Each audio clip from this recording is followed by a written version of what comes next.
আমার পাশে বসে থাকার কথা হযরত ওবায়দুল কাদের রাহিমাহুল্লাহ। খেলা হবে ইনশাআল্লাহ হবে। আসসালামু আলাইকুম ওয়া রাহমাতুল্লাহি তাআলা ওয়া বারাকাতুহু। কেমন আছেন সবাই? আলহামদুলিল্লাহ। চুয়াডাঙ্গার মাটি ইসলামের ঘাঁটি, ঠিক না?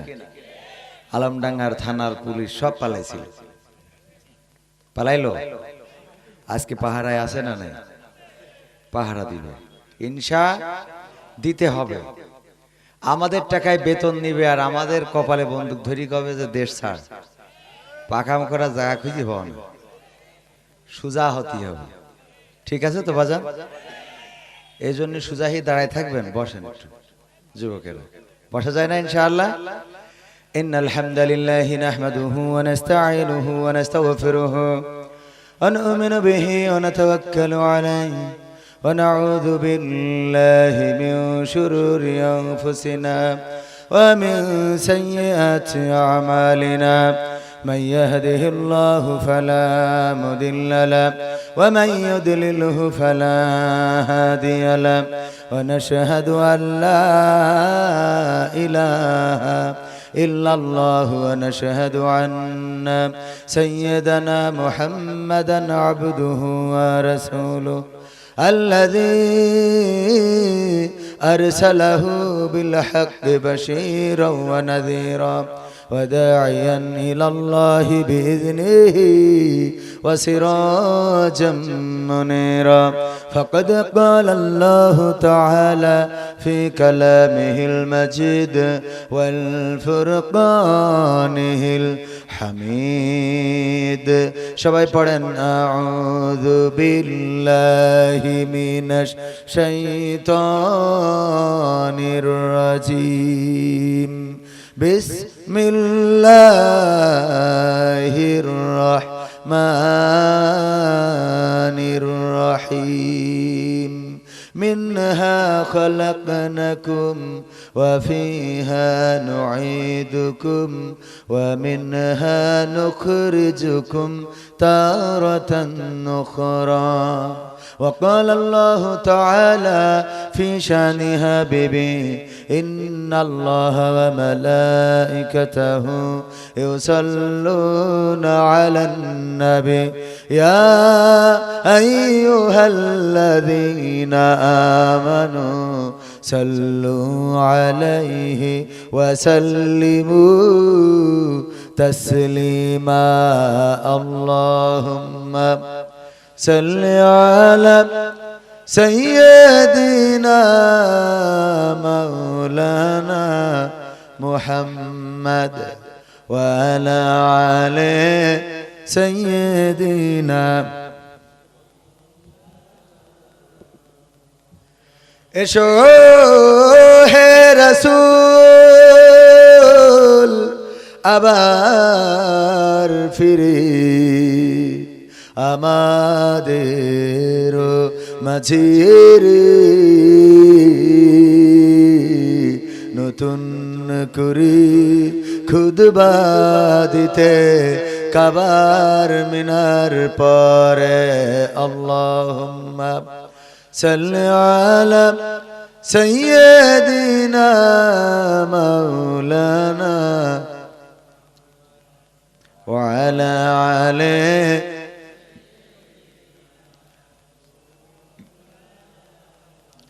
নবীর নামে দুরূদ শরীফ পড়িবে যে জন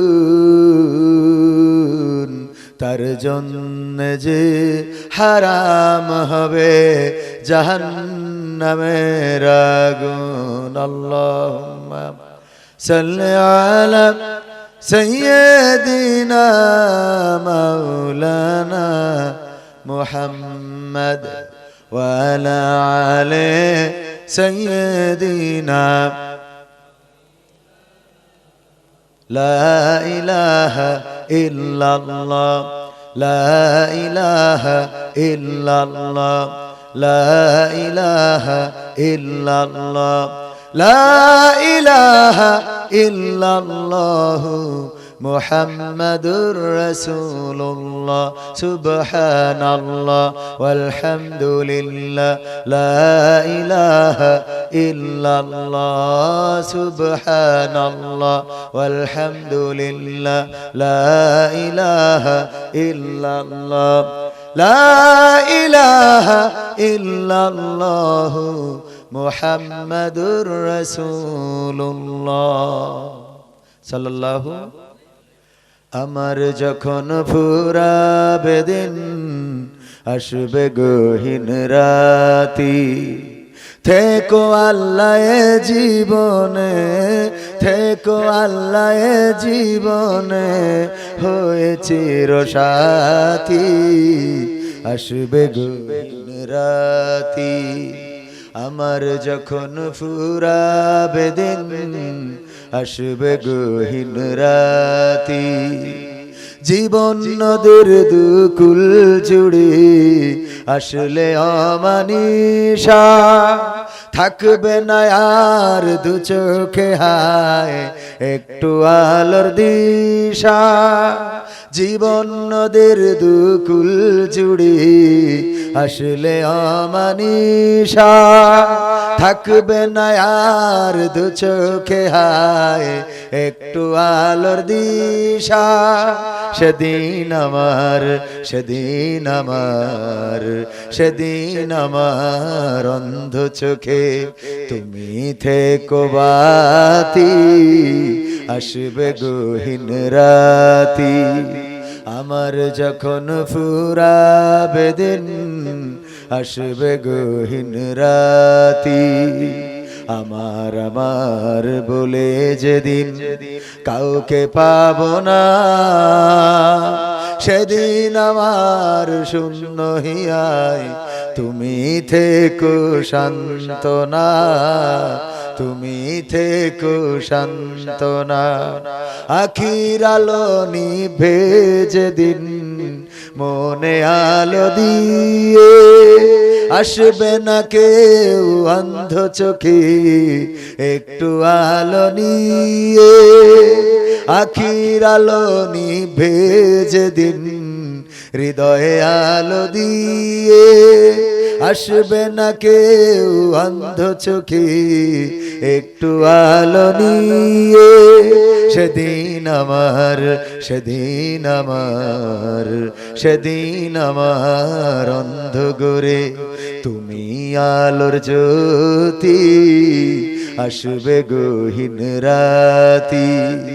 আমার যখন ফুরাবে দিন আসবে গহীন রাতি, থেকো আল্লাহ এ জীবনে, থেকো আল্লাহ এ জীবনে হয়ে চিরসাথী, আসবে গহীন রাতি। বলেন আমিন। আমাদের যখন দিন ফুরাবে সেই সময় আমাদের জীবনে রাত নামবে, গভীর অন্ধকারের রাত। রাত 12টা নয়, রাত 8টা নয়, রাত 10টা নয়, রাত 3টা নয়, দুপুর 1টায়ও যদি কারো মৃত্যু হয় তাহলে আমাদের চোখে রাত নামবে না, নামবে না। আমাদের চোখে আধার নেমে আসবে। দিনের আলোতেও আর দেখবো না, টর্চ লাইট মারলেও দেখবো না, হ্যাসাঙের আলোতেও দেখবো না, বৈদ্যুতিক বাতিতেও দেখবো না। আমাদের জীবনের রাত নেমে যাবে। বলেন ঠিক কিনা? সেই রাতে আমরা সাথী হিসাবে পাইতে চাই কাকে? আল্লাহ যদি আমাদের সাথী হয়ে যায় আমাদের কবরের বাতি হবে না, হবে না। আল্লাহ যদি আমাদের সাথী হয়ে যায়, অন্ধকার জগতের সাথী যদি আল্লাহ হয়ে যান, সেটাই আমাদের সফলতা। এই জন্য বিপদে মুসিবতে সব সময় সুখে দুঃখে আমরা সাথী হিসাবে চাইবো কাকে? আমরা এই কথা বলবো না ও সাথী রে যেও না কখনো দূরে, বলবো ওই সাথীরে বলবো। আমরা সাথী হিসেবে চাইবো কাকে? ওগো আল্লাহ, তুমি কখনো দূরে ঠেলে দিও না। তুমি যদি দূরে ঠেলে দাও, আমাদের তো আর কোনো রব নাই।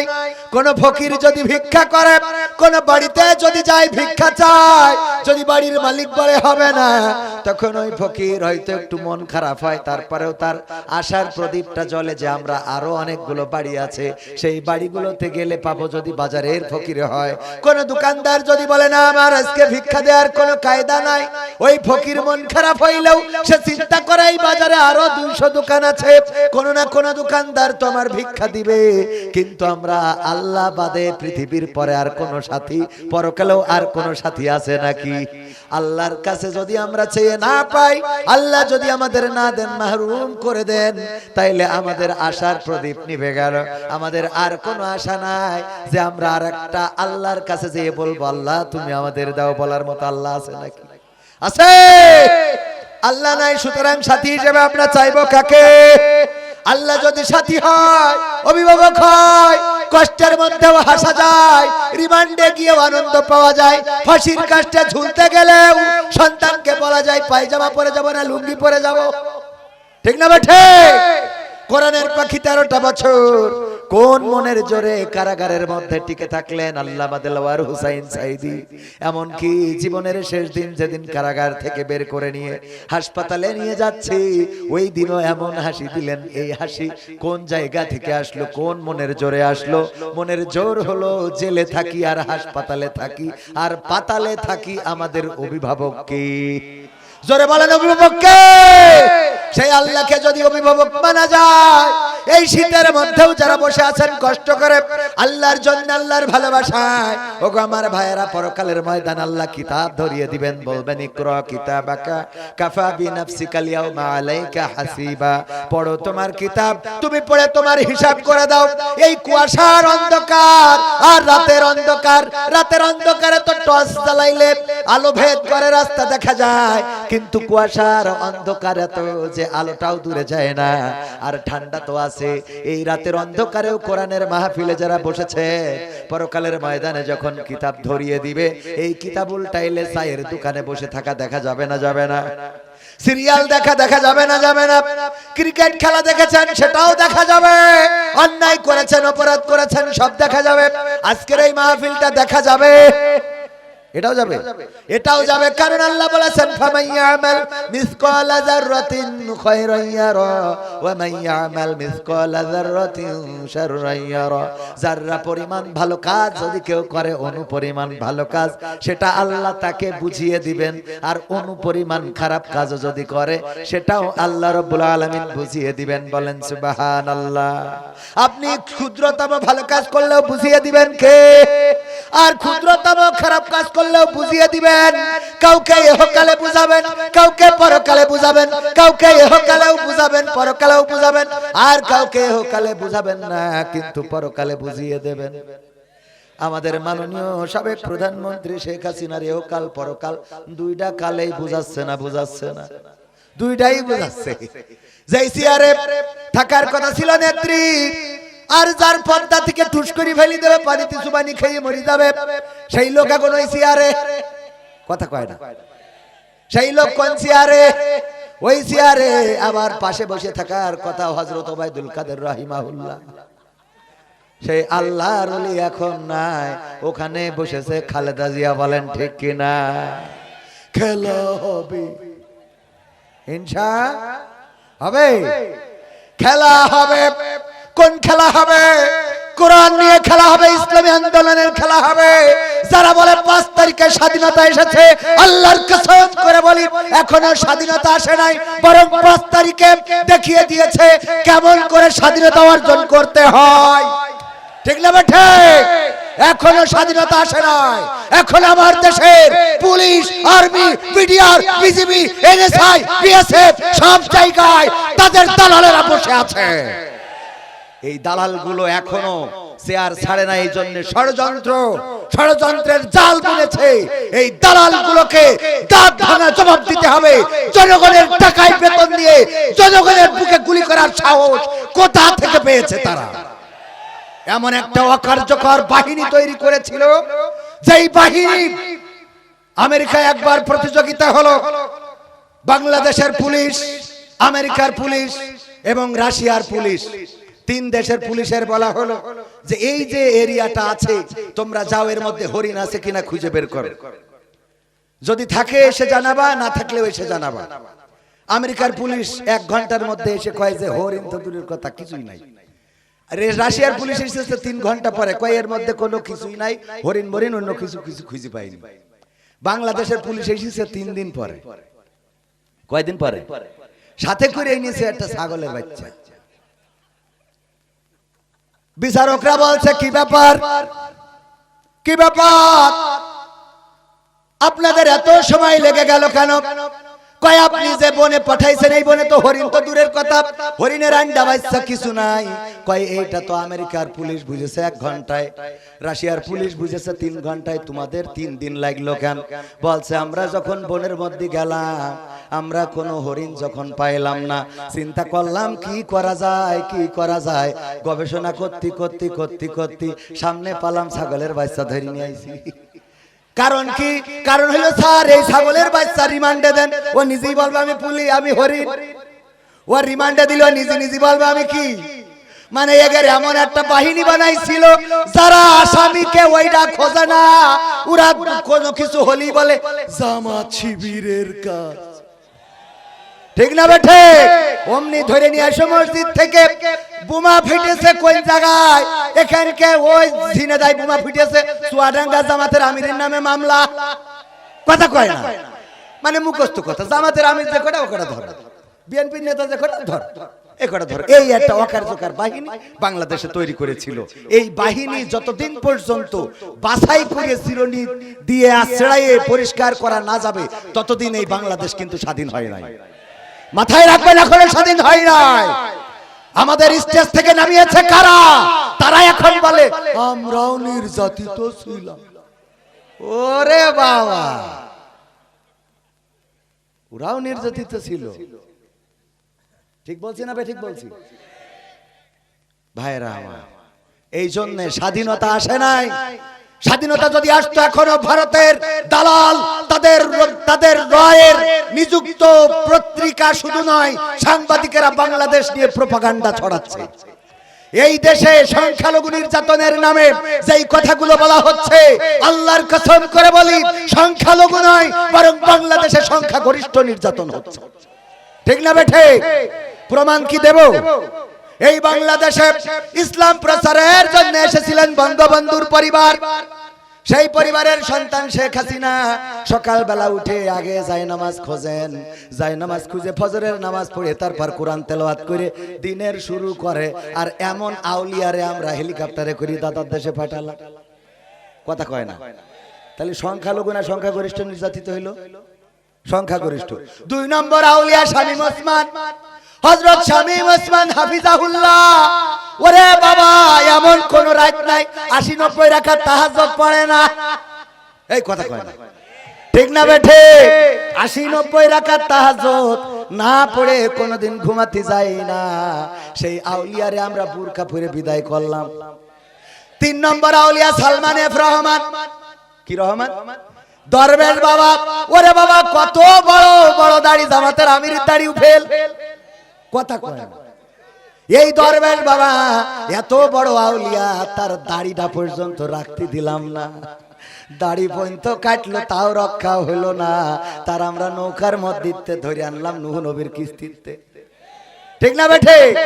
তাহলে 3 নম্বর আউলিয়া গেল। 4 নম্বর হযরত মাওলানা ওবায়দুল কাদের রাহিমাহুল্লাহ। দেখেন সে যে কোণে আছে, ও বলল পালাবো না, প্রয়োজন হলে ফখরুলের বাসায় গিয়ে উঠব। ঠাকুরগাঁওয়ে বাসা আছে না? আমি ঠাকুরগাঁওয়ে খুঁজে দেখি, কেন যাইনি। দেখেন এই 4 নম্বর আউলিয়া, সে যে কোণে আছে, কোণে গেল, এখনো খুঁজে পাওয়া গেল না। আর 5 নম্বর আউলিয়া হযরত মানিকা রহমাতুল্লাহ আলাইহি। দেখেন কত বড় আউলিয়া, মাথায় টুপি, মুখে দাড়ি। এমনকি সে বুঝলো দুনিয়ার সুখ শান্তি হারাম, এই জন্য বাগানে গিয়ে কলা পাতায় শুয়েছিল। ঠিক না বেঠে? এই আউলিয়ার বিসি পর্যন্ত খুলে নিয়েছে। সে অন্যরা তো তাও মেশিন টেশিন রক্ষা করি দেয়, পিছে করি দেয়। ঠিক না বেঠিক? তাহলে এই আউলিয়া সংখ্যালঘু না সংখ্যা গরিষ্ঠ? এরপরে ইনো মেনো বামপন্থী ছিল না বামপন্থী রামপন্থী, তারও আমরা পাগড়ি পরায়ে ওমরাই পাঠাই দিলাম, ওমরা করে আসলো। এই ওমরা করা ইনো মেনো এখন ডিম খাচ্ছে উপর দেবা নিচে দিয়ে। ঠিক না বেঠিক? সংখ্যালঘু না সংখ্যা গরিষ্ঠ? আরাফাত, ব্যারিস্টার সুমন সহ আপনার ইউনিয়নের চেয়ারম্যান, মেম্বার, এমপি, মন্ত্রী যারা আছে সব পলাতক বিপদে আছে না নাই? কোন হিন্দু পলাতক আছে? তাহলে নির্যাতিত আছে সংখ্যাগরিষ্ঠ না সংখ্যালঘু? তাহলে ভারতে এই কথা বলছে এখানে পাকা একে সহ্য না করে পারা যায়? হ্যাঁ, এই সংখ্যা এখানে নির্যাতিত হচ্ছে কারা? সংখ্যা গরিষ্ঠ। এরপরে দেখেন উরাই আবার ইসকনের সন্ত্রাসী দিয়ে আমার চট্টগ্রামে সাইফুল ইসলাম আলিফকে হত্যা করা হলো, আমার ভাইকে শহীদ করা হলো, মারল উরা, মরলাম আমরা, কান্দে উরা, কান্দে দাদারা। ঠিক না বেঠিক? ঠিক বললাম না বেঠিক বললাম? আমি বলেছি দাদারা কান খুলে শুনে নাও, তোমাদের এই প্রোপাগান্ডা বাংলাদেশের মানুষ শুধু নয় গোটা বিশ্বের ইন্টারন্যাশনাল মিডিয়া কেউ বিশ্বাস করে না। কারণ তোমাদের দেশে ইতিপূর্বে যা ঘটেছে, তোমরা তো তারা যারা বাবরের প্রতিষ্ঠিত বাবরি মসজিদটাকে তোমরা রাম মন্দির বানিয়েছো, তোমরা ভেঙে মাটির সাথে মিশিয়ে শুধু দাও নাই, সেখানে রাম মন্দির নির্মাণ করে তোমরা বুঝিয়ে দিয়েছো তোমরা সাম্প্রদায়িকতার কথা মুখে বলো, কিন্তু বাস্তবে তোমরা অসাম্প্রদায়িক নও। ঠিক না বেঠিক? ওরা সাম্প্রদায়িক, মূলত আমরাও অসাম্প্রদায়িক। আমাদের হিন্দু বৌদ্ধ খ্রিস্টান, আমাদের তো প্রফেসর মতিয়ার রহমান ওম শান্তি নমো নমো কি বসে থাকলো, কথা কয় না। এই কইছে না কয় না? তাইলে অসাম্প্রদায়িক তো আমরা। আমার দাদার দেশে মসজিদের সামনে ঢাক ঢোল পিটানো হয়, ঢাক ঢোল বাজানো হয়, আমার মুসলমানদেরকে আটকে রেখে জয় শ্রীরাম স্লোগান তাদের মুখ থেকে আদায় করে নেওয়া হয়। শুধু তাই নয়, আমার বাংলাদেশ, আমার ভারতে আমার দাদারা গরু ভক্ষণ করার অপরাধে মুসলমানদেরকে পিটিয়ে পিটিয়ে হত্যা করে। আর ওরা প্রচার করতেছে আমরা নাকি এই দেশে নুন না কাটলে নাকি বেরোতে দিচ্ছি। এই ঘটনা ঘটিস কোনটি? আমি কইছি কাটছি না, এটা তো ঠিক, তবে তোরা যারা বলছিস চলো চলো বাংলাদেশ চলো, কাছে নিয়ে আমরা বর্ডারে বসে থাকছি, তোগের কেটে ঢুকো। কথা ঠিক আছে তো বাজান? ক্ষমতায় কেউ স্থায়ী হয় না, হোক না সেরে না কিবা হাসিনা, সে আরটা চিরকাল থাকে না। ক্ষমতায় কেউ স্থায়ী হয় না, মুজিবুর বেশি দিন থাকেনি, জিয়াউর কেউ তো রাখেনি। মুজিবুর বেশি দিন থাকেনি, জিয়াউর কেউ তো রাখেনি। এরশাদ চলে গেছে পৃথিবী ছেড়ে, এরশাদ চলে গেছে পৃথিবী ছেড়ে, কেউ আজ তার কথা কয় না। ক্ষমতায় কেউ স্থায়ী হয় না, হাসিনা ক্ষমতা ধরে রাখতে আয়না ঘর বানিয়েছিল, জনগণের রোশানলে দাদার দেশে পালিয়ে গেল। হাসিনা ক্ষমতা ধরে রাখতে আয়না ঘর বানিয়েছিল, জনগণের রোশানলে দাদার দেশে পালিয়ে গেল। ডিবি হারুনের পাশে আর, ডিবি হারুনের পাশে আর পরিমণিদের দেখা যায় না। ঠিক না বেঠে? ক্ষমতায় কেউ স্থায়ী হয় না, হোক না সে হাসিনা কিবারে না, সিয়ারটা চিরকাল থাকে এই চেয়ার চিরকাল থাকে না। নমরুদের ছিল না, ফেরাউনেরও ছিল না, আবু জাহেলের ছিল না, আবু লাহাবের ছিল না।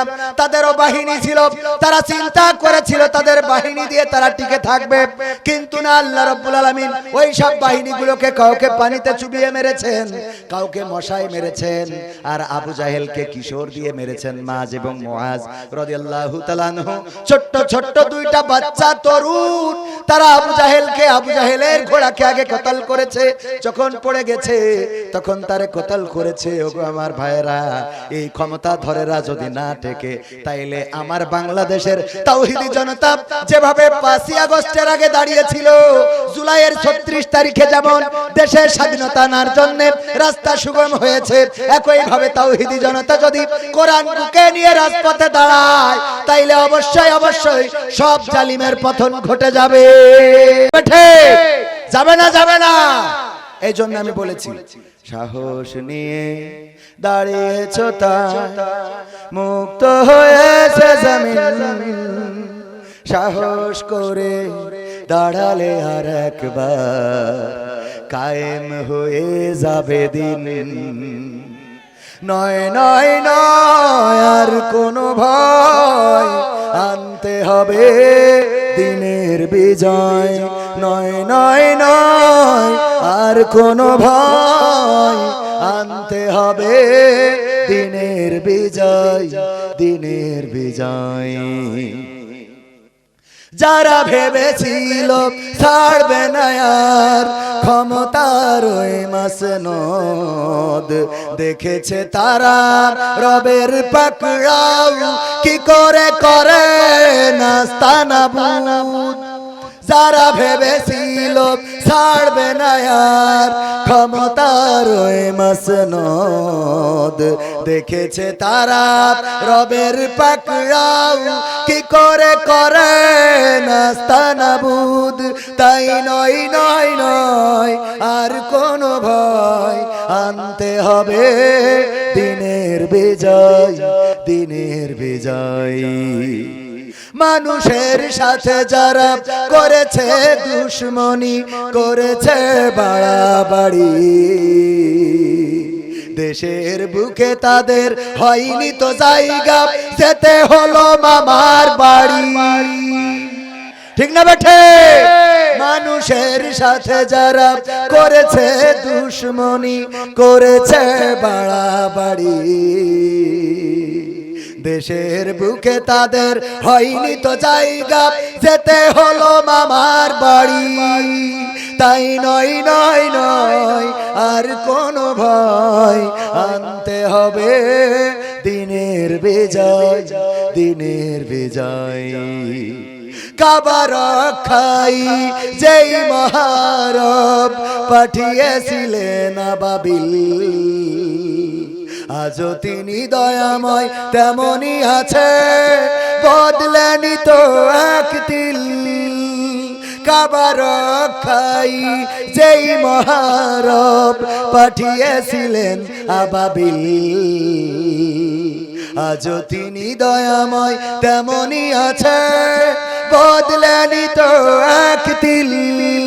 তাই নয় নয় নয় আর কোনো ভয়, আনতে হবে দিনের বিজয়, দিনের বিজয়। সাহস নিয়ে দাঁড়িয়েছ তাই মুক্ত হয়েছে জমিন, সাহস করে দাঁড়ালে আর একবার কায়েম হয়ে যাবে দিন। ঠিক না বেঠে? আমার আবু সাইদ দাঁড়ালো, বুকটা পেতে দিল, আর আমার কুলাঙ্গার পুলিশেরা, এখনকার পুলিশের আবার মাইন্ড করার দরকার নেই, ভালো মানুষ, আল্লাহর ওলি পীর সাহেব যা দুটাটা আছে এসে বলছে আমরাও নির্যাতিত, অসুবিধা সব মাইনে নিলাম, তোরা খুব ভালো মানুষ, আল্লাহর ওলি সব ফেরেশতা। জনগণের টাকায় বেতন পেয়ে জনগণের শাসন করবা পুলিশ, এটা মানা হবে না। অন্যায় করলে ধরো, তথ্য প্রমাণ থাকলে ধরে নিয়ে যাও, কিন্তু ওই বাড়িতে এসে উপরের খবর উপরের ডেকে পাঠাইছে আপনার জাতি হবে বলে নিয়ে যাবা থানায়, যে জিজ্ঞেস করবো, থানা বলে আমরা জানি না। এই দিন আর এই বাংলাদেশে আসতে দেওয়া হবে না। ঠিক না বেঠে? ধরবা মারবা গুম করবা, আবার আমরা খুঁজতে গেলে খুঁজেও দিবা না। তোমরা বলবা জানি না। জনগণ মাথার ঘাম পায়ে ফেলে, রিকশার পেডালে পা রেখে, বৃষ্টিতে ভিজে মাথার ঘাম পায়ে ফেলে, শরীরের রক্ত পানি করে তোমাদের ট্যাক্সের টাকা দিয়ে তোমাদের বেতন নিশ্চিত করে। সেই বেতনের টাকায় তোমার স্ত্রীর শাড়ি হয়, তোমার সন্তান লেখাপড়া করে, তুমি ফুর্তি মারো, মজা মারো, বোতল মারতে পারো। সেই জনগণের কপালে বন্দুক তাক করবা, আমার আবু সাইদের বুকে গুলি চালাবা, আমার মুগ্ধ যখন পানি বিতরণ করবে তার বুক ঝাঁঝরা করে দিবা। বাংলাদেশের জনগণ এটা আর মানবে না, মানবে না, মানবে না, বলেন ঠিক কিনা?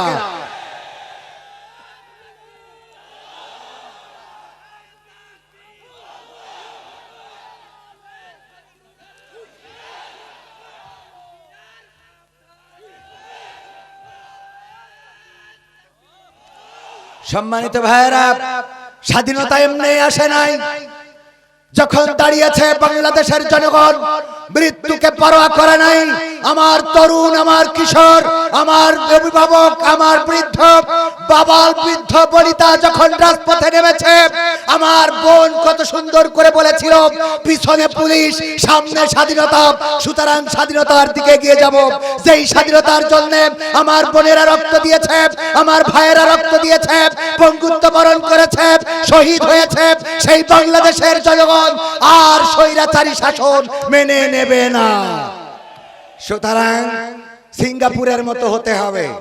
যারা বলে দেশ এখন সিঙ্গাপুর হয়ে গেছে, দেশ এখন আমেরিকা হয়ে গেছে, আমরা তাদেরকে বলতে চাই, এই দেশ সিঙ্গাপুর আমেরিকা বানাবো। সিঙ্গাপুরের পুলিশের আদর্শ হলো জনগণকে স্যার বলা।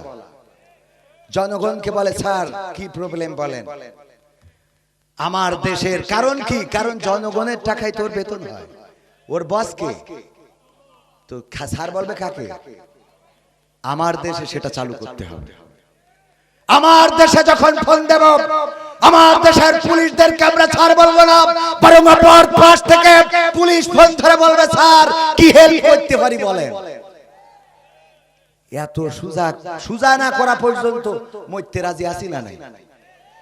আমার ছোট ছোট বাচ্চা শিশুরা বললো আমি আবু সাইদ হতে চাই, আমি আবু সাইদ হতে চাই। কোথায় গিয়ে ঠেকেছিল এই বাংলাদেশের মানুষের জুলুম? কোথায় গিয়ে না ঠেকলে ছোট ছোট বাচ্চা যারা শেখ হাসিনা কি খালেদা কি এইটাই বোঝে না, ওদের কাছে যদি জিজ্ঞেস করা হয় তুমি মহিলা না নারী, কয় আমি নারী। এই বাচ্চারা পর্যন্ত রাজপথে এতটুকু বুঝলো যে এরা মানুষই জাত না। ঠিক না বেঠে? আমি মরতে এসেছি, আবু সাইদ বুকটা পেতে দিল আর আপনি গুলি করলেন। এত নিষ্ঠুর আপনি। আপনার ঘরে সন্তান নাই, আপনার ভাই নাই, আপনার বাড়িতে আপনার আপনজন নাই, এই বুকে গুলি করে আবার গর্ব করে বলেন যারে গুলি করি হেই মরে আর একটা মরে না। ওরে বাবা, পীর সাহেব যারে গুলি করে হেই মরে আর একটা মরে না। এজন্য ওর খুব দুঃখ। ওর ইচ্ছা ছিল যে একসাথে সব মারি ফেলতে পারত। আমরা মরি যাই তোরা কইরি খা।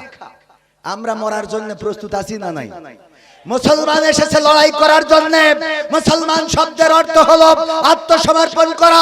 সুতরাং আত্মসমর্পণ তো আল্লাহর কাছে করেছি। আমরা ঘোষণা করেছি ইন্না সলাতি ওয়া নুসুকি ওয়া মাহিয়ায়া ওয়া মামাতি লিল্লাহি রাব্বিল আলামিন। সুতরাং আমাদের জীবন, আমাদের মরণ, আমাদের নামাজ, আমাদের রোজা সব তো আল্লাহর জন্য, আমাদের কুরবানি আল্লাহর জন্য। আমাদের কিসের ভয় দেখাও? আমরা ভয় পাই না, মরতে রাজি আছি, কিন্তু বাংলাদেশে কোনো জুলুম মেনে নেওয়া হবে না। একবার এক মনীষীকে কারারুদ্ধ করে সেই জায়গার প্রশাসন বলেছিল আমরা তোমাদেরকে ভাতের কষ্ট দেব, তোমাদেরকে খাবারের কষ্ট দেব, তোমাদেরকে পানির কষ্ট দেব, তোমাদেরকে ঘুমের কষ্ট দেব, তোমাদের আরামের কষ্ট দেব। আমার সেই মুসলমান মনীষী তাদেরকে জবাব দিয়ে বলেছিল তোমরা আমাদেরকে কিসের ভয় দেখাও? আমরা তো সেই জাতি যারা প্রতিটা বছর একটা মাস করে ঘুমের কষ্ট নিজেরাই দিয়ে থাকি, আহারের কষ্ট নিজেরাই দিয়ে থাকি, পিপাসার কষ্ট নিজেরাই দিয়ে থাকি। আমরা প্রতিটা বছরে একটা মাস না খাওয়ার কষ্ট, পানাহারের কষ্ট, ঘুমের কষ্ট, এগুলো আমরা ট্রেনিং করেই থাকি। ঠিক না বে ঠিক? সেই জাতি কিনা আমরা? সেই জাতিকে কি দাবায় রাখা যাবে? আমার বঙ্গবন্ধুর ভাষায় বলতে হয়, এই জাতিকে দাবায় রাখা যাবে না, দাবায় রাখতে পারবা না। আমার পকেটের টাকায় কেনা বুলেট আমার জনগণের বুককে ঝাঁঝরা করবে, এটা আর মেনে নেওয়া হবে, এটা আর মেনে নেওয়া হবে না। মন যা চেয়েছে তাই করেছে। সাতক্ষীরা থেকে আসতেছি মাহফিল করে, গাড়ির মধ্যে পানির বোতল, পানির বোতলের মুখটি খুলে কয়, হুজুর আপনি শুকে দেখেন। কলম কেন? কয় এটা তো বাংলা মদ। কি মদ? মদ কি জীবনে এটাই চিনলাম না। কয় এটা বাংলা মদ। আমি বলছি এটা বাংলা মদ আপনার কি মনে হয় তাই? বলছে আপনি সুখে বলে, মানে আমার সুখে বলতে হবে। ও যদি বলে বাংলা মদ কেন, ও যদি এর থেকে বলে যে জাহান্নামের পানি, তাও কারণ ওরা তো পুলিশ, কথা কয় না। আমি বললাম স্যার, তখন তো স্যার না বলে স্যার মানে কি? স্যার যদি দুবার করে করা যায় তাও স্যার স্যার, হ্যাঁ স্যার স্যার এটা দেখেন স্যার, আসলে পানি স্যার, আমরা পানি খাই, আমার কিডনির সমস্যা আছে, মাঝে মাঝে পাথর এসে প্যাসিড বন্ধ হয়ে যায়, তো একটু পানি বেশি খাই স্যার। বলছে যে আপনি শুকে দেখেন, আপনি বাংলা মদ রাখেছেন কেন গাড়িতে? পাশে যে পুলিশ, আমি বললাম আমি আকিজ কলেজিয়েট স্কুলের কালচারাল টিচার, আলোচনা করে বেড়াই, অভিনয় করি, সাংবাদিকতাও করি। তখন বলতেছে যদি আকিজের না হইতাম, এইগুলো না কইতাম, যদি সরল সোজা হইতাম, তাহলে ওইটা বাংলা মদই হইতো, কথা কয় না। এই দিন বাংলার জনগণ আর দেখতে চায় না, এই দিন বাংলার জনগণ আর দেখতে চায় না। আমার আলেমদের হাতে হাত করা, পায়ে ডান্ডা বাড়ি, জানাজায় দাঁড়িয়েছে, গায়ে বানা জানাজায় দাঁড়ানো ইমামকে টেনে নিয়ে চলে গেছে কুলাঙ্গার। নামাজের মধ্যেও তোমরা আমার ইমামদেরকে নামাজ পড়তে দাও নাই বলেন ঠিক না? এই দিন বাংলার জনগণ আর দেখতে, কোথায় গেল এমপিরা সব, কোথায় গেল মন্ত্রীরা সব, কোথায় কাদের কাকা? তাদের সারা দেশটা এখন লাগে ফাঁকা ফাঁকা। পালাবো না, পালাবে না, পালাবে না, যাই না তবু দেখা, পালাবে না, পালাবে না, যাই না তবু দেখা। তাদের সারা দেশটা এখন লাগে ফাঁকা ফাঁকা, ওদের সারা দেশটা এখন লাগে ফাঁকা ফাঁকা। আইন মন্ত্রী আটকে গেল আইনেরই ফাঁকে, দাড়ি ছাড়া দরবেশের ভণ্ড ভণ্ড লাগি। আইন মন্ত্রী আটকে গেল আইনেরই ফাঁকে, দাড়ি ছাড়া দরবেশের ভণ্ড ভণ্ড লাগে। শুনছি কত নেতা নেত্রী খাইতেছে ভাই ডান্ডা, বিচারপতি কালামানিকের ফাটিয়েছে আন্ডা। পলকের ঝলক গেল, পলকের ঝলক গেল থামিয়ে নেটের চাকা। তাদের সারা দেশটা এখন লাগে ফাঁকা ফাঁকা, ওদের সারা দেশটা এখন লাগে ফাঁকা ফাঁকা। কই গেল সেই সংসদেতে মমতাজের গান, কোথায় গেল হযরত বলা শামীম ওসমান? এখন মমতাজ আর গায়, কথা কয় না, গায়, গেয়েছে ততদিন, সুবিধা পেয়েছে যতদিন। আমি বলেছি নেত্রী আপনি মানুষ চেনেন নাই, আপনি যাদেরকে লালন করেছেন ডানে বামে, ওরা তো তারা যারা দোয়া করতো আল্লাহ 1975-এ যারা বঙ্গবন্ধুর সপরিবারে হত্যা করেছে, তুমি তাদের জান্নাতুল ফেরদাউস নসিব করো। শয়তান, ওর আমলিকি তো দূরের কথা, তো জামাতেও নিয়ে যাবে না, ঠিক না বেঠিক? কোন জামাতের লোকও এমন দোয়া করেছে জীবনে? করেছে বলেন?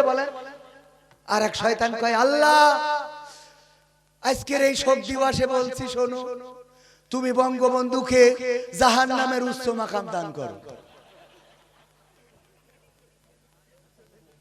কত বড় শয়তান, কি করে আমলিক করে আমি, আর আমাকে চোখে থাকে না।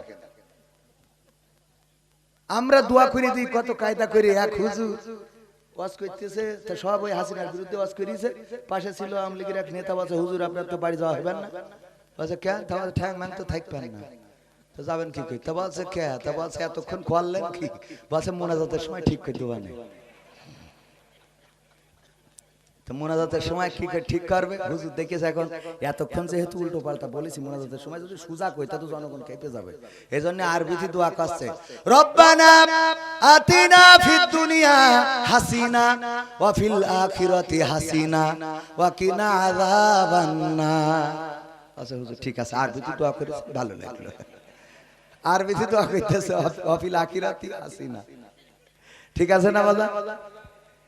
কত কায়দা করি বাঁচতি। একটা গান গালাম নোয়াখালীতে, বলছে হুজুর জুতো কানে, তাই আমি বলছি যে বস এখন নীতি হবে না, আগে বিএনপি ক্ষমতা আসুক তারপর নিয়ে কেন থাকছে আপনার ধরতে আসছে। বলবো সে গান? গণতন্ত্র চিনি না আমি, জানি না গণতন্ত্র, গণতন্ত্র দেখিনি আমি, শুনেছি গণতন্ত্র। এই গান গাওয়ার কারণে নোয়াখালীতে জুতো পাই দেওয়ার টাইম পাইনি, সে পালাই চলে আসছে। আল্লাহ জীবন ছিল একটা, আল্লাহর ওলিরা রে।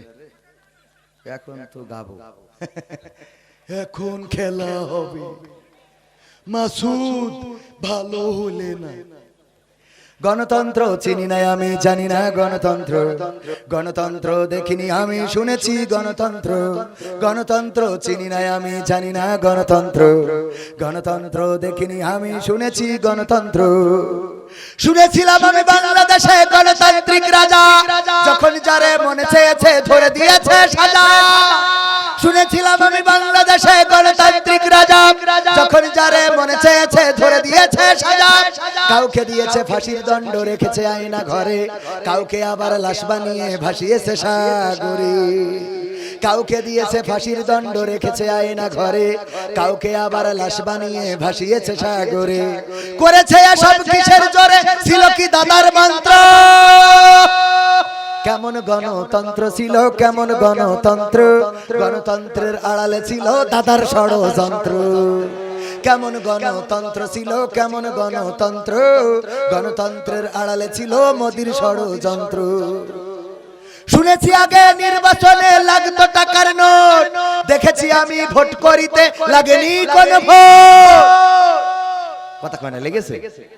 এক চাচা গেছে ভোট দিতে, ফজরের নামাজ পড়ি ভোটের মাঠে গেলি, বলছে যে ও চাচা আপনি কষ্ট করে আসলেন কেন? তবে বাবু আসলাম কেন, ভোট দিয়েছেন তো আসলাম গো বাবু। ভোট তো সে কখন রওনা দিয়েছেন? ফজর পড়েই তো রওনা দিয়েছি। বলছে যে আমরা তো সে তাহাজ্জুদ পড়ি কাম সেরে দিয়েছি। আপনি তো ফজর পড়ি রওনা দিয়েছেন, তাহাজ্জুদ পড়ি কাম সারা। তালি বাপু তুমি একটু নোকে কালি লাগাই দাও, তা না হলে বৌমা আবার মাইন করতে পারে, ভোট দিতে পারিনি। তো কালি লাগাই দিয়ে যখন যাচ্ছে তখন বলছে ও চাচা শোনেন, ওই চাষিটা বলে হয়ে গেছে, আবার কষ্ট করে জন্য পাঠাই না। বাসা তোমার চাষির ভোট দিয়া শেষ? হ্যাঁ হয়ে গেছে। তো বাসা আল্লাহ কত বড় নেমো খারাপ গো, কার সাথে সম্পর্ক করেছি, সংসার করেছি, ওর সাথে আমি জান্নাতেও যাইতে চাই না। আল্লাহ তুমি বেঈমানের কবরে, বেঈমানের তুমি আল্লাহ জাহান্নামে দিও। তা ওই ভোটের ওরা বলছে যে কি চাষির সাথে কি খুব বাদাবাদি নাকি? বলছে বাদাবাদি ছিল না বাপু, আজকে হইল। কেন? বলছে ও দেখো 12 বছর ধরে মরে গেছে, তা ভোটটা দিয়ে গেছিস, তাহলে আমার সাথে একটু দেখা করে যাবি না? বুড়োটা কেমন ভাবে, 80 দিন কিভাবে যায়, একটু খোঁজটা দিয়ে যা। ও ভোটটা দিয়েছি, হাসিনার মেরে চলে গেছে। সহ্য না করি পারবেন কি করি? শুনেছি আগে নির্বাচনে লাগতো টাকার নোট, দেখেছি আমি ভোট করিতে লাগেনি কোন ভোট। ভোটের আগে পাশ হয়েছে মন্ত্রী মিনিস্টার, লাগেনি মিছিল, লাগেনি মিটিং, লাগেনি তো পোস্টার। নির্বাচন কমিশন ছিল ইন্ডিয়ান গণতন্ত্র। কেমন গণতন্ত্র ছিল, কেমন গণতন্ত্র, গণতন্ত্রের আড়ালে ছিল দাদার ষড়যন্ত্র।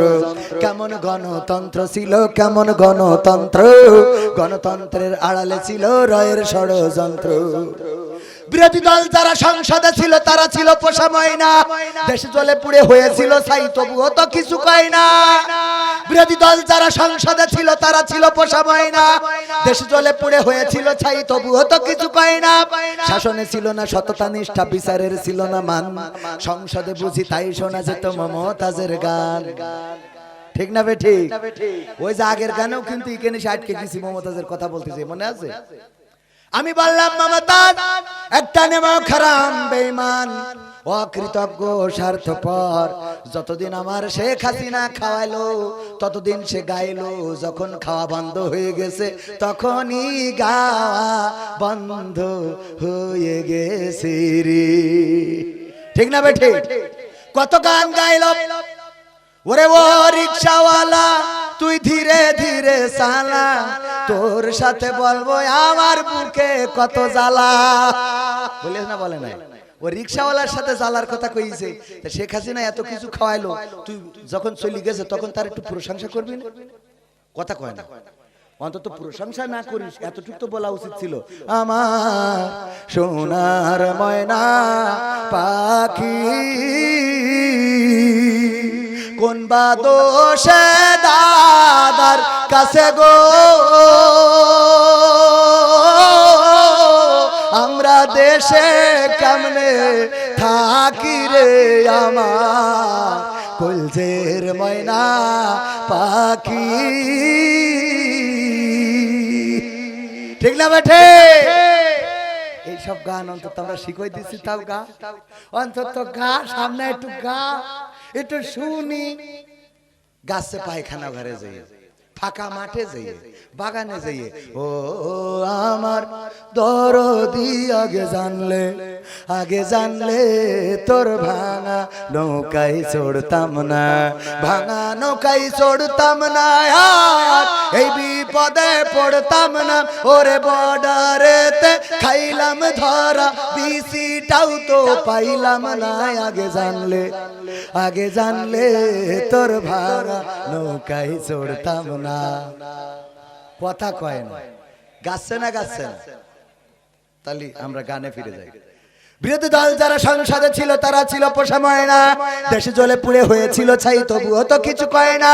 শাসনে ছিল না সততা নিষ্ঠা, বিচারের ছিল না মান, সংসদে বুঝি তাই শোনা যেত মমতাজের গান। বিরোধী দল নাই, ওটা তো ছিল ডিজিটাল ষড়যন্ত্র। কেমন গণতন্ত্র ছিল, কেমন গণতন্ত্র, গণতন্ত্রের আড়ালে ছিল রয়ের ষড়যন্ত্র।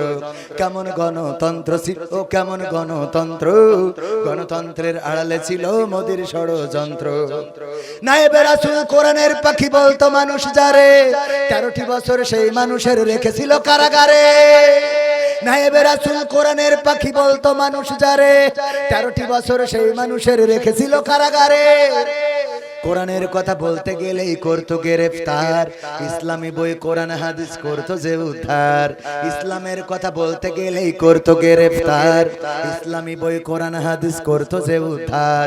ওসবে নাকি থাকতো লেখা নাশকতার মন্ত্র। কেমন গণতন্ত্র ছিল, কেমন গণতন্ত্র, গণতন্ত্রের আড়ালে ছিল দাদার ষড়যন্ত্র। কেমন গণতন্ত্র ছিল, কেমন গণতন্ত্র, গণতন্ত্রের আড়ালে ছিল দাদার ষড়। তবে দাদারা একটা কাজ ভালো করিস দেখলাম, খেয়াল করেছেন?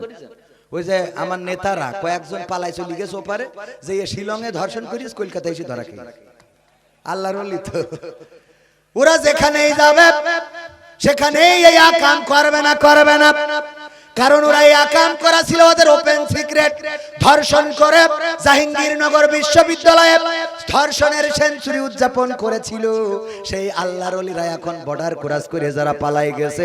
আমাদের দেশে তো করেছিস, একটাও তো রাখলি নে, আবার ওই দেশে যেয়ে কেন এই কাজ করতেছিস? আমার দাদারা বলছে যাই করো তাই করো, আমি তোমাদের পক্ষে থাকবো, কিন্তু আমাদের মাল নিয়ে টানাটানি করবা তা হবে না। কথা কি বোঝা গেছে? এজন্যই ধরিছে, সত্যি বলছেন আমি তো বলছি। এই দেখিছেন না, দেখেন না সিলেটের নেতারা, ওরা ভালো হলো না, মাসুদ তুমি ভালো হয়ে যাও। এই তুই নেটওয়ার্কের বাইরে যাওয়ার পরেও এত টাওয়ার পাই কোন? কথা কয় না, নেটওয়ার্কের বাইরে যেও তোর এত টাওয়ার আসে কোনতে? মানুষের তো বিপদের সময় মানে আচ্ছা বাদ দেন, অত খুলে মিলে না বলি। এটা বিপদের মধ্যেও তো একটা কথা থাকে, তাই না ভাই? তোকের বিপদের মধ্যে তো জাহান্নামে গেল, তো ওখানে মহিলা জাহান্নামীরা নিরাপদে থাকবে না রে।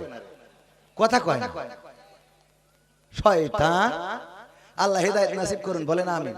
মনে দুঃখ কনে রাখ। এই 16টা বছর আমি কাদের পক্ষে কথা বললাম? লাভ হইল? লাভই হয়নি। পাশে বসে রয়েছে, পরিচয় করে দিলে উনি চেয়ারম্যান।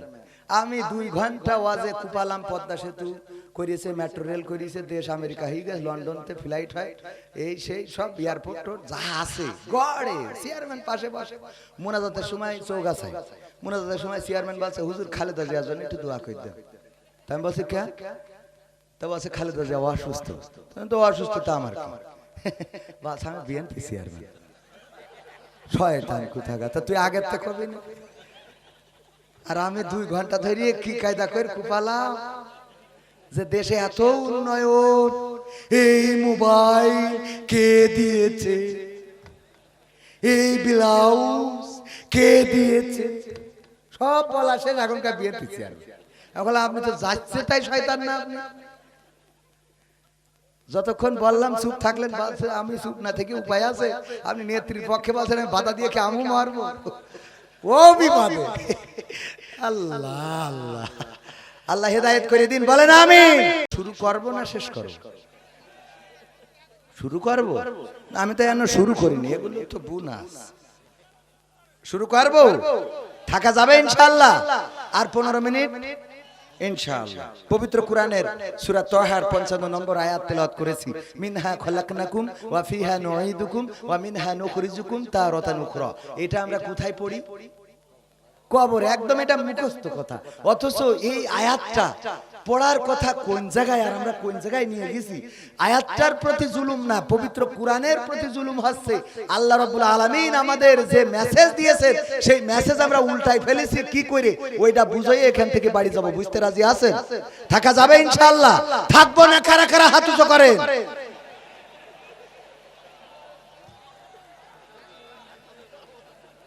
বললাম থাকবো না কারা কারা?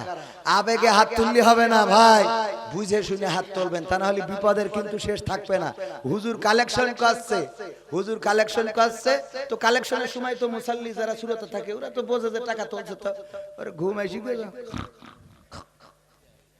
খালি ঝিমচ্ছে। তো হুজুর টাকা চাচ্ছে 50,000 টাকা দেওয়ার মতো কোন আল্লাহর বান্দা কি আছেন? দোয়া করে দেব আপনার যেন দুনিয়ার পরের জীবন আল্লাহ কল্যাণময় করে, পরকালে যেন ভালো কিছু হয়। সব দোয়া করে দেবো। মা বাপ যেন 14 গোষ্ঠী জান্নাতে থাকে। কেউ হাত তোলে না, তোলে না, তোলে না। হুজুর সুর দিতে দিতে যখন দেখলো এই জনগণ এইভাবে তো আর হাত তুলতেছে না, এবার সুর বাদ দিয়ে বলতেছে 50,000 টাকা দেওয়ার মতো একজন মানুষ কি এখানে নাই? হাত উঁচু করেন। তো ওর হঠাৎ ঘুম ভেঙে গেছে, শুনে হাত উঁচু করেন, হাত উঁচু করে বসে আছে। নাম কি? ওবায়দুল কাদের। আল্লাহ ওবায়দুল কাদের 50,000 টাকা এই মাহফিলে করলো দান। আল্লাহ বাড়িয়ে দাও, সম্মান নেখায়াত দিয়ে দাও, মনের স্বপ্ন পুরা করে দাও। আল্লাহ পিতা মাতা দাদা দাদি নানা নানি 14 গোষ্ঠী আল্লাহ তুমি ওদের দোতলা জান্নাতে রেখে দাও। ও হাত তুলে চিন্তা করছে দোতলা জান্নাত আর 50,000 টাকা। কালকে বিড়ি না ধরালে আমার হাগাও হবে না, সেটা কেনবো, তা তো টাকা না। 50,000 টাকা দুয়া তো হুজুর করিয়ে দিলে এ করবো ডাকি আমি, বিড়ি কিনার টাকা নেই আমার। তো ওই সাহস করে আর কিছু কইনি, যা দুয়া রাস্তা করে নিয়ে বাড়ি যেয়ে মসজিদের ইমামের দেখে বলছে হুজুর কাল ছাড় বিপদে পড়ে গেছি কি, তা মাহফিলের মধ্যে ঘুমাই পড়িলাম। তো অসুবিধা কি? বলছে অসুবিধা তো ঘুমানোতে না, অসুবিধা এই হাত উঁচু করিয়ে। তো বলছে ঘুমালি হাত উঁচু করলে কি করে? বলছে ওই জায়গায় তেজপাড়া খাইছি, ঘুমাইছি, হঠাৎ করে হুজুর বলছে হাত উঁচু করেন, কিন্তু এর আগে বলে 50,000 টাকা কিরা দেবেন সে হাত উঁচু করেন। আমি ওই আঘাতে শুনে হাত উঁচু করে বসে আছে, গুড়ারটা শুনিনি। পরে দেখি হুজুর বলছে তোর মা বাপ 14 গোষ্ঠী জান্নাতে থাক। তা আমার তো বিড়ি কেনার টাকাও নেই, এখন আমি না দিলে কি ওদের আবার ফিরে এনে জাহান্নামে দেবে? দুঃখ কোয়ানে ধোবো, এই জন্য হাত উঁচু করার সময় বুঝে শুনে করার দরকার আছে না? হঠাৎ হাত উঁচু করে বসে থাকলেন, কে জন্য করলেন এটা বুঝতে হবে না? আল্লাহ আমাদের বুঝে শুনে হাত উঁচু করার তৌফিক দিন, বলেন আমিন। এইবার বলেন থাকবো কারা কারা? নারায়ে তাকবীর। আল কোরআনের আলো, আল হাদিসের আলো, আমার নেতা তোমার নেতা। নারায়ে তাকবীর, নারায়ে তাকবীর। ওগো আমার ভাইরা, তারপরেও বেশি সময় নেব না, অল্প সময় কথা বলবো। আল্লাহ রাব্বুল আলামিন পবিত্র কোরআনের সূরা তাহা মাক্কি যুগে নাজিল হয়েছিল। এই সূরাটা এমন একটা সময়ে নাজিল হয়েছিল যেই সময় ওমর রাদিয়াল্লাহু তাআলা আনহু ইসলাম কবুল করে নাই, কিন্তু এই সূরার তেলাওয়াত শুনে ওমর রাদিয়াল্লাহু তাআলা আনহু ইসলাম কবুল করেছিলেন। সেটা কিভাবে? এই সূরার তেলাওয়াত শুনেছিলেন যখন তার বোন ফাতেমা এবং তার ভগ্নিপতি করে ইসলাম কবুল করার কারণে কোরআন পড়ছিল। সেই সময় আবার কাফেরদের মিটিং হচ্ছিল যে কে পারবা নবী মুহাম্মাদের মাথা কাটতে। ওমর তরবারি বের করে বলল, আমি পারবো নবী মুহাম্মাদের মাথা কাটতে, আমি ছাড়া এমন সাহসী মক্কায় আর কে আছে? অন্যান্য কাফেরেরা বলল, তোমার দিয়েই হবে, কারণ তোমার মধ্যে সেই বীরত্ব, তোমার মধ্যে সেই সাহসিকতা আমরা লক্ষ্য করেছি। ওমর রাদিয়াল্লাহু তাআলা আনহু ছুটে চলছেন, হঠাৎ করে ইবনে নাইমের সাথে দেখা। ইবনে নাইম বললেন, ওমর কোথায় যাও? বলল, নবীর মাথা কাটার জন্য যাচ্ছি। বলল, নবীর মাথা কাটতে যাও কেন? আজকে সিদ্ধান্ত হয়েছে যে নবীর মাথা কেটে দেবে সেই মক্কার বড় বীর হিসাবে বিবেচিত হবে, এই জন্য দায়িত্বটা আমি নিয়েছি। বলতেছে, ওই যে ছাগলের বাচ্চা দেখা যায় ওটা কি তুমি ধরতে পারবা? বললে, এটা কোনো ব্যাপার না, দুম্বার বাচ্চা, ভাড়ার বাচ্চা, বাচ্চা যাই হোক, সেটা ধরার জন্য যখন দৌড় দিয়েছে, গরুর বাছুর কিংবা ছাগলের বাচ্চা কি ধরা যায় নাকি? ধরা যখন গেল না, ওমর ঘেমে গেল, রেগে গেল। এই রাগটা তোলার জন্যই মূলত ইবনে নাইম এই কাজটা করেছিলেন। তারপরে ইবনে নাইম আস্তে করে বললেন, ও ওমর, তুমি যে নবীর মাথা কাটতে যাও, অথচ তোমার ঘরে কি ঘটে গেছে সেটা জানো নাকি? সে খবরটা তুমি নিয়েছো নাকি? বলল, কি এমন ঘটে গেছে আমার ঘরে? কয়, তোমার বোন ফাতেমা এবং তার তোমার বোনে, তোমার ভগ্নিপতি, তোমার বোনের স্বামী ইসলাম কবুল করেছে। যে নবীর মাথা কাটতে যাও সেই নবী মুহাম্মাদের পরে ঈমান এনেছে, এটা জানো নাকি? রাগ আরো বেড়ে গেল, রাগ দ্বিগুণ হয়ে গেল। তাড়াতাড়ি করে ছুটে চলল বোনের বাড়িতে। দরজা দেওয়া, দরজার মধ্যে লাথি দিল। বোন দরজা খোলো। বোন বুঝতে পারলো কোরআন তেলাওয়াত শুনেছে। ওই সময় ফাতিমা রাদিয়াল্লাহু তাআলা আনহা এবং তার স্বামী একই সাথে যে সূরাটা তেলাওয়াত করেছিল সেই সূরাটা ছিল এই সূরা তাহা। ওগো আমার ভাইরা, ওমর রাদিয়াল্লাহু তাআলা আনহু দরজায় লাথি মারলেন, লাথি মেরে দরজাটা ভাঙলেন, তারপরে পিটানো শুরু করে দিলেন। ভগ্নিপতি এবং বোনকে মেরে রক্তাক্ত করলেন। ফাতেমা রাদিয়াল্লাহু তাআলা আনহা বললেন, ওগো আমার ভাই, তুমি কাকে মারো?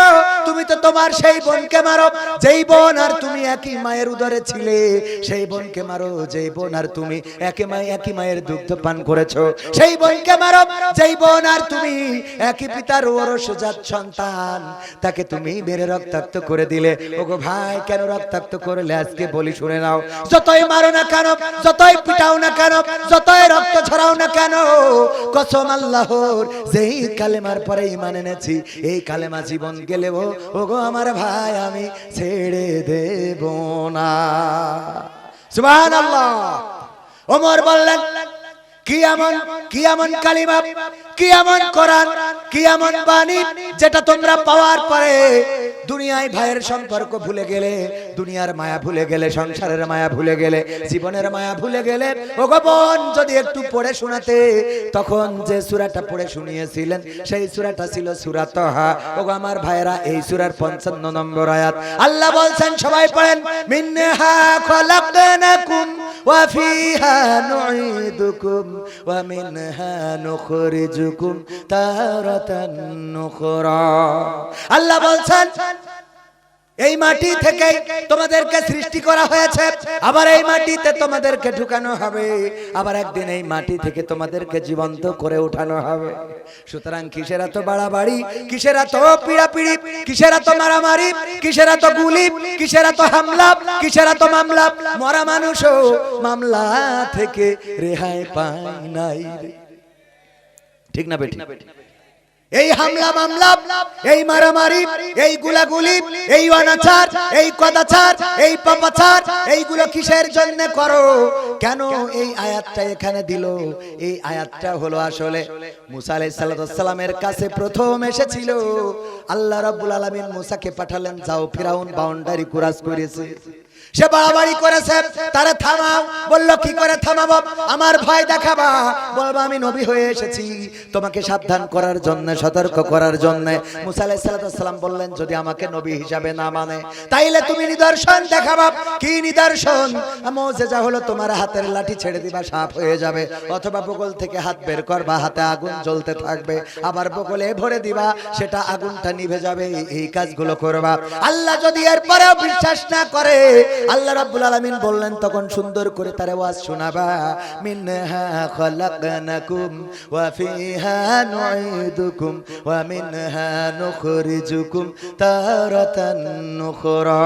ওগো আল্লাহর বান্দা, ওগো ফেরাউন, কিসের এত অহংকার, কিসের এত বড়াই, কিসের এত লড়াই, কিসের এত মারামারি, কিসের এত হানাহানি, কিসের এত অবিচার, কিসের এত হত্যা, খুন, গুম, ধর্ষণ, এগুলো সব ছেড়ে দাও। কারণ ওগো ফেরাউন, শুনে নাও, তোমাকে এই মাটি থেকে সৃষ্টি করা হয়েছে, আবার একদিন এই মাটিতে ঢুকানো হবে, আবার একদিন তোমাকে এই মাটি থেকে জীবন্ত করে উঠানো হবে। এই কথা ফেরাউনকে বলার জন্য মুসা আলাইহিস সালামকে আল্লাহ রাব্বুল আলামিন পাঠালেন ফেরাউনের রাজদরবারে। আর আমরা এই আয়াত নিয়ে যে কবরে লাগাইছি মরা মানুষের কাছে।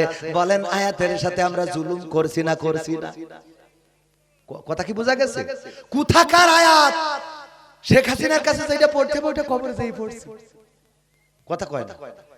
ডক্টর ইউনূসের কাছে যে আয়াতটা পড়ার কথা, ডক্টর ইউনূস যদি এই দেশে অবিচার করে, অনাচার করে, কদাচার করে, জুলুম করে, অন্যায় করে, তাইলে তার কাছে যে বলতে হবে মিনহা খালাকনাকুম ওয়া ফিহা নুঈদুকুম ওয়া মিনহা নুখরিজুকুম তারাতান উখরা।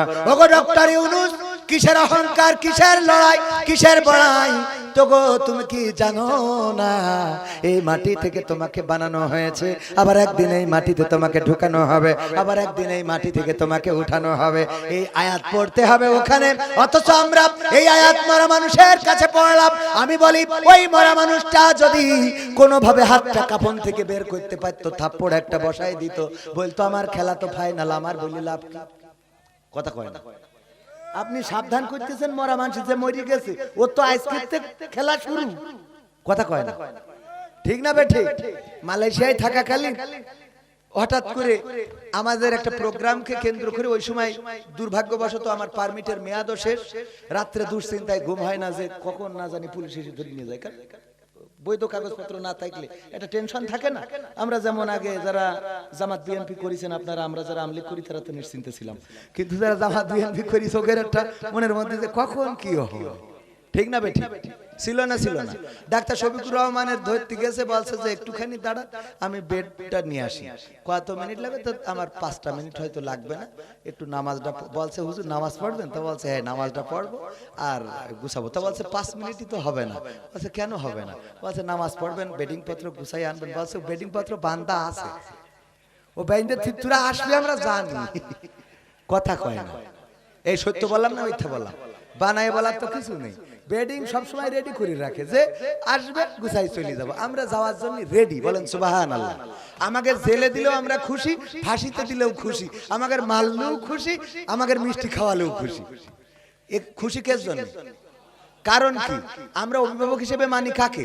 আমরা জানি কষ্ট আসে কার থেকে, দুঃখ আসে কার থেকে, পরীক্ষা আসে কার থেকে। ওয়ালা নাবলু আন্নাকুম বিশাইইম মিনাল খাউফি ওয়াল জুই ওয়া নাকসিম মিনাল আমওয়ালি ওয়াল আনফুসি ওয়াস সামারাত ওয়া বাশশিরিস সাবিরিন। আল্লাহ বলেই দেছে আমি তোমাকে জেল দিয়ে, জুলুম দিয়ে, মেরে কেটে ধরে, ফল ফসলে ক্ষতি করি, ব্যবসায় বাণিজ্যে অসুবিধা করি, জানমালের ক্ষতি করি, আমি পরীক্ষা করি দেখবো যে কারা ধৈর্য ধারণ করে। বলেন সুবহানাল্লাহ।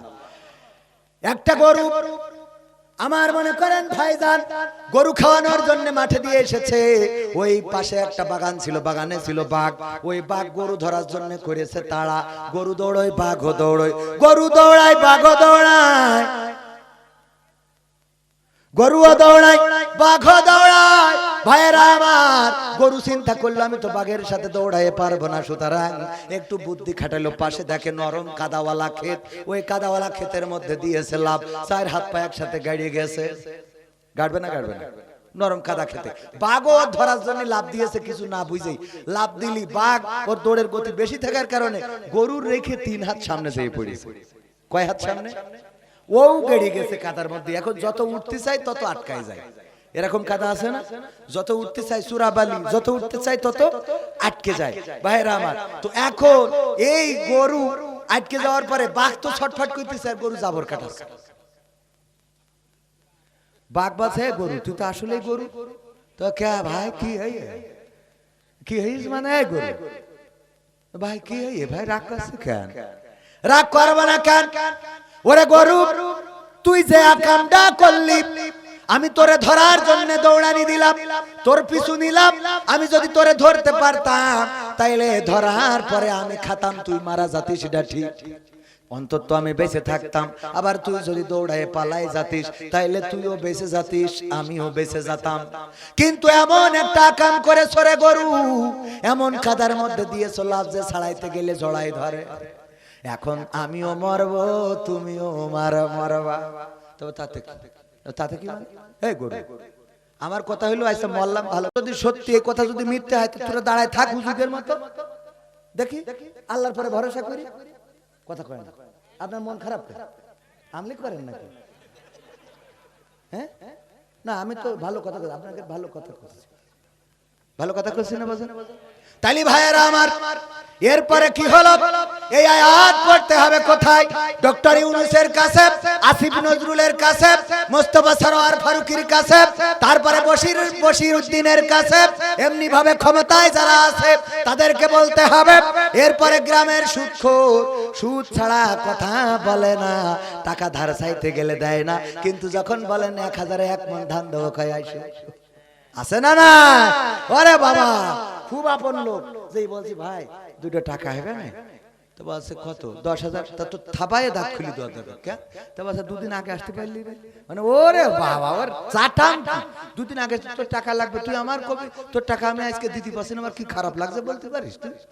ওরে দরদ, ওর খুব খারাপ লাগছে। তারে তাই এখন কি করা যায়? তো বলছে তাই এখন ভাই আমার তো খুব ঠেকা পড়ে গেছে, 10,000 টাকা তাহলে যদি না পাওয়া যায় সেরকম লাইন মাইন নেই, না হয় ধান করে দিবানে, ধান বোঝেন তো, 10,000 টাকা দিলে 5 মণ 7 মণ ধান সুদ। বলছে পলিসিস টাকা তো নেই, তা দেখি তো চাষির অ্যাকাউন্ট খুঁড়ে মুড়ে দেখবা না কিছু হয় কিনা। ও এতক্ষণ নেই, যে সুদ বলেছেন সেই ওমরা করতে জাতি বলেন, কয় আমার এখন ওমরা ফরজ হয়ে গেছে। ও যেই বলেন যে জমি ব্যস্ত একজন কিনবা না, কানে কোন মাঠে?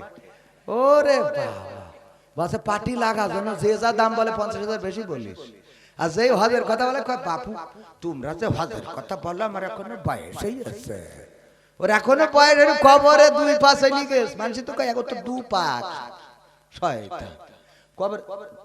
সত্যি বলছেন? আমি তো হ্যাঁ ভালো করে বুঝেন, আপনার গায়ে পড়লে আমার দোষ নেই। আপনি গেছেন হজে, গেছেন, তা সে টাকা কোন থুইছেন এত বছর ধরে? অন্তত ওমরা হজটা তো করবেন, ইনু মেননের থেকেও তো আপনি খারাপ। হ্যাঁ, তারপরে উরা বিপদে পড়লি কাবা ঘরের ইমামের পিছনে দাঁড়াই ইতিকাফ করে, ঠিক না বেঠে আউলিয়া? সুতরাং আমাদের পরিবর্তন হওয়ার দরকার। তাহলে কি করতে হবে? সুদখোর যে তার কাছে যেয়ে বলতে হবে মিনহা খলাকনাকুম ওয়া ফিহা নুইদুকুম ওয়া মিনহা নুখরিজুকুম তারাতান উখরা, এই কথা সুদখোরের বলতে হবে। তারপরে যুবকেরা আমার, লাইলাতুল ফেব্রুয়ারি আছে না নাই? বোঝেন তো লাইলাতুল ফেব্রুয়ারি? লাইলাতুল ফেব্রুয়ারিতে ওই যে মেম্বারের মেয়ে বলেছে তুমি যদি আমার পালসারের পিছনে দিয়ে গিয়ার দিয়ে না নিয়ে বেড়াও তাইলে তোমার সাথে কাটাকাটি করে আমি চেয়ারম্যান এসে এলের সাথে। আছে না নাই? আছে মানে কি? আমার মা বোনেরাও তো পর্দার অন্তরালে, ওগেরও 2টা কথা বলা লাগবে না? আল্লাহ বলেন ওয়াকারনা ফি বুয়ুতিকুন্না ওয়ালা তাবাররাজনা তাবাররুজাল জাহিলিয়াতিল উলা, ওগো নারীরা পর্দার মধ্যে থাকো, জাহেলি যুগের মেয়েদের মতো সেজেগুজে নিজেদেরকে প্রদর্শন করে বেড়ায়ো না। আর আমার মা বোনেরা বলল আমরা সাজুগুজুও করব আবার পর্দাও করব, একটাও ছাড়বে না, একটাও। আমার ভাইজান পিকনিকে নিয়ে গেছে 10 জন লোক, আমি সহ, তো নিয়ে গেছে, খাবারও নিয়েছে 10 জনের, কিন্তু মনে করিস যদি লোক যদি বেশি হয় তাহলে কি করবেন, এই জন্য কটা মুড়িও সাথে করে নিয়ে গেছে, যে যদি বেশি হয়ে যায় তাহলে মুড়ি দিয়ে পার করব, কিছু লোক মুড়ি খাবে কিছু লোক ভাত খাবে, এই প্ল্যান করে নিয়ে গেছে। নিয়ে যে লোক আসলেই বেশি হয়ে গেছে, 10 জনের জায়গায় 20 জন হয়ে গেছে, তো চিন্তা করলো তাহলে কিছু লোক ভাত খাক কিছু লোক মুড়ি খাক। আমার এসে জিজ্ঞেস করছে কবির বিন সামাদ আপনি ভাত খাবেন না মুড়ি খাবেন? আমি বলছি মুড়ি খেয়ে তারপর ভাত খাবো। মুড়ি খেয়ে তারপর কি করবো? তাহলে একই লাইনে আনা সম্ভব? আমার মা বোনদের বললো, ওগো নারীরা সাজুগুজু করো না, পর্দা করে চলো। আর আমার মা বোনেরা বললো, সাজুগুজু করবো, পর্দাও করো। করে না করে না, সেই যে বুঝে মেকআপ মারি কায়দা করি, তারপরে সিনাক্সে যায়, যে কপি হাউসে ঢুকে এবার মুখ খোলে, খুলি কয় কেমন লাগছে দেখো তো, কেমন লাগতেছে। আরে বাবা, এবার হঠাৎ করি ওই যে স্যার অর্ডার দেবে, আসলে পরে এমনি ফ্যাশন করি মুখ ঢাকে। হ্যাঁ ওয়েটার, হ্যাঁ কিটার ওয়েটার আসলে মুখ ঢাকে। তো বলছে অসুবিধা কি? তো বলছে তুমি জানো না আমি বেগানা পুরুষের সামনে মুখ খুলি না। ওরে আল্লাহর ওলি, তোর মুড়ি দাও একটু আমার সামনে আছে না নাই? ও বেগানা পুরুষের সামনে মুখে সাথে কই নিয়ে দিয়েছিস, ও কোন গানা কথা কয় না। আর মা বোনেরাও আছে, ওরে বাবা অভিনয়। বাড়ি যদি মেয়ে ছেলে নিয়ে আসে, এই কান নিয়ে আসিস, আল্লাহ আম্মা আমার বয়ফ্রেন্ড 3 বছর ধরে লাইন মারতেছি। ও তো আগে তো বলবেন আব্বা ভালো আছে, ওরে আব্বা ভালো আছে, আমি চুয়াডাঙ্গাতে তোমার জন্য আপেল কিনে আনবো।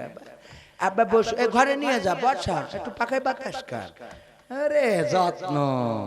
এরপরে যে মোটামুটি 2-4 বছর চলার পরে কয়, দেখো বাবা, তুমি যেভাবে গাঁজাটাই নিয়ে বেড়াও, ও মেয়ের বাপ তো তোমার সাথে দেবে না, তুমি নিয়ে চলে যাও, আমি তোমার শ্বশুরের দেখি রাখবা না। আর মেয়ের বলে তুই যা, ও গাঁজাখোরের সাথে বলে তোর আব্বা দেবে না, তুই যা আমি দেবো, ও তো দেবে। মাল খেয়ে মেশিন সব নষ্ট, তার সাথে দিলে পাঠায়, এই পাঠাই দিয়ে তারপরে এবার যে আব্বা বাড়ি আসে, উনি বাড়ি এসে, আপনি বাড়ি আইছেন, এইবার ম্যাডাম খাইতেছে, কি জন্মটা তুই চাও, কি জন্ম দিছাও তুমি, আমার মুখি চুন কালি দিয়ে চলে গেল রে, আল্লাহ আল্লাহ। ওর অভিনয়ের কাছে শেখ হাসিনা ফেল, ঠিক না বে ঠিক? পাঠাই দিলে ও দোষে, শয়তান কোথায়। আল্লাহ হেদায়েত করুক, বলেন আমিন। কত চলছে এইভাবে, সমাজটা নষ্ট হয়ে যাচ্ছে। আর এই ছেলেরাও বেকায়দায় পড়ে, ওরাও বিয়ে করে দেখে, ওরে আল্লাহ, বিয়ের আগে কত ভালো ভালো কথা বলতো, বাবু তুমি খাইয়াছ না, বাবু খাইলে ফিডার খাবে, বাবু তুমি খাইয়াছ, বাবু হ্যাঁ তুমি ঠিকঠাক ঘুমাবে, দিদি টেক কেয়ার, টেক কেয়ার না টেক খেলবে। এরপরে বিয়ের পরে দেখে এ তো আস্ত দায়নি, এবার গান গাছে, আমি পারি না আর পারি না, আমি কেন মরি না, আজরাইল কি চিনে না আমারে গো, আমি পারি না আর পারি না, হয়তো 2 দিন পরে মরবো, আগে মরলে কি ক্ষতি, ওরে এই দুনিয়ার রং তামাশা বুঝলাম না রে এক রতি, ও আমার ঘরের রমণী সে যে কাল নাগিনী, আমারে বাজাইলো 12টায়, আমি পারি না আর পারি না। ঠিক না বেঠে? এখন পারি না কেন? এখন পারি না কেন? তবে পুরুষদের একটা বিষয় ভালো, যে আমার পুরুষরা দেখেন বলে যে আমি পারি না আর পারি না, আল্লাহ তুমি তুইলে নাও, এই বলে না যে আল্লাহ তুমি হয়তো 2 দিন পরে মারবো, আগে মরলেও কি ক্ষতি, অন্তত তোর হাতেতে বাঁচায়, আমার 2 দিন আগে ফ্লাইট দাও, কয় না কয় না। আর আমার মা বোনেরা কি কয় জানেন? কয় তুই মরিস না, তোর আল্লাহ মরণ করে না কেন, তোর কলেরা হয় না কেন, হ্যাঁ এত লোক মরে, আজরাইল তো চেনে না, এই বাড়ির কুত্তা খেদাবো আমি, কুত্তা জন্য মনে আসছে না। ঠিক বলছি না ঠিক বলছি? আল্লাহ রাসূল বললেন নারীরা অধিকাংশ জাহান্নামী, কারণ বেশি হলো 2টা। কয়টা? অনেকগুলো কারণের মধ্যে বেশি কারণ, বড় কারণ কয়টা? 1 নম্বর কারণ, তারা স্বামীর প্রতি অকৃতজ্ঞ, স্বামীর প্রতি কৃতজ্ঞ হয় না, না শুকরি করে। স্বামী যাই করুক না কেন, যাই বলুক না কেন, যাই দিক না কেন, যাই খাওয়াক না কেন, যাই পরাক না কেন, যেভাবেই রাখুক না কেন, ওইটা ভালো লাগে না। কিন্তু ওই যে পাশের বাড়ির মকসেদ, ও যে যেভাবে চলে গো, ওইটা ওর বড্ড ভালো লাগে। কয় মকসেদের বোর শাড়ির রংটা দেখো কত সুন্দর, মকসেদের ঘরটা দেখো কত সুন্দর, মকসেদের টিউবওয়েলটা কত সুন্দর সাপ্লি পানি পড়ে। মকসেদরা কালকে গরুর গোশ কিনিল, গত পরশুদিন ছাগলের গোশ কিনিল। এমনি ভাবে সব ভালো লাগে মকসেদের জিনিস, আর ওর স্বামী যাই করে ভালো লাগে না রে। এরকম শান স্ত্রী আছে না নাই? আছে না নাই? আছে বলে আমার ভাইজান একবার একটা বুদ্ধি করিল, চুয়াডাঙ্গাতে একটা শাড়ি কিনে এনেছে। মানে বোর যাই এনে দেয়, পছন্দ হয় না, কয় কবির বিন সামাদের বোর দেখো দিন কত সুন্দর শাড়ি। মানে ওর অন্য মানুষ যা করে পছন্দ হয়, কিন্তু নিজের স্বামী যেটা করে ওটা ভাল লাগে না, এটা চলবে না। তো এখন উনি বুদ্ধি করি চুয়াডাঙ্গাতে একটা শাড়ি কিনেছে, খুব কায়দা করে কিনে এনে তো টেবিল ডাইনিং টেবিলে রেখে বলছে স্ত্রী খাতি দাও, তো খাতি দিয়েছে। কিন্তু ওই যে শাড়ি যে এনেছে, ও নারীর তো নারীর মন বোঝেন না, যদি কোনো জায়গায় কিছু ঘটে ও আগে যদি দেখবে কি হয়েছে, আরে বাবা সিসি ক্যামেরা দেখে এসে ছোট্ট ঘটনা, হ্যাঁ কি হয়েছে, বাড়ি এসে বলবো আল্লাহ শুনেছিস বু কি হয়েছে? ও বু আল্লাহ তুই এখনো শুনিসনি? ও আল্লাহ তুই এখনো শুনিসনি? মকসেদের ছেলে জুতো চুরি হয়ে গেছে। ওর উপস্থাপনার ভঙ্গি দেখি মনে হইলো সুনামি মনে হয় বাড়ির দরজা, ঠিক না বেঠি? তো এই মা বোনেরা এখন উনি ওই যে শাড়ি কিনে থিয়েছে, খালি ওই দিকে তাকাচ্ছে আর মনে করছে শাড়িটা আসলে কার।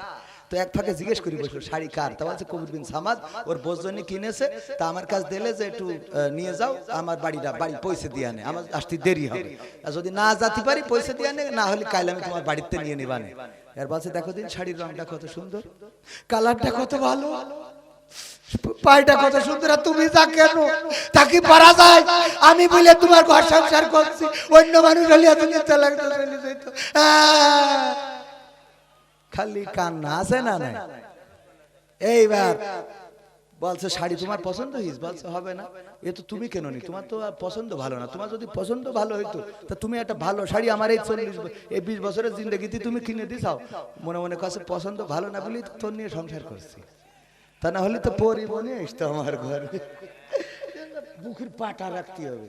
হ্যাঁ, তো এখন এই যে অবস্থা, বলছে শাড়ি কি তোমার পছন্দ হয়েছে? তা বলছে পছন্দ হবে না কেন, তোমার তো পছন্দ ভালো না, কবির বিন সামাদ কিনেছেন পছন্দ ভালো। তা বলছে শাড়িটা তুমি নাও, কবির বিন সামাদের সাথে যা ফাইট করা লাগে আমি করব, আমি দরকার হলে ওর টাকাতে দেবো, কিনে নেবে, না হলে ও যদি কয় মারামারি করবে তো তোমার জন্য মূর্তি রাজি আছে। শাড়ি নিয়ে খুব খুশি, বাবা জীবনে একটা ভালো জিনিস পেয়েছে।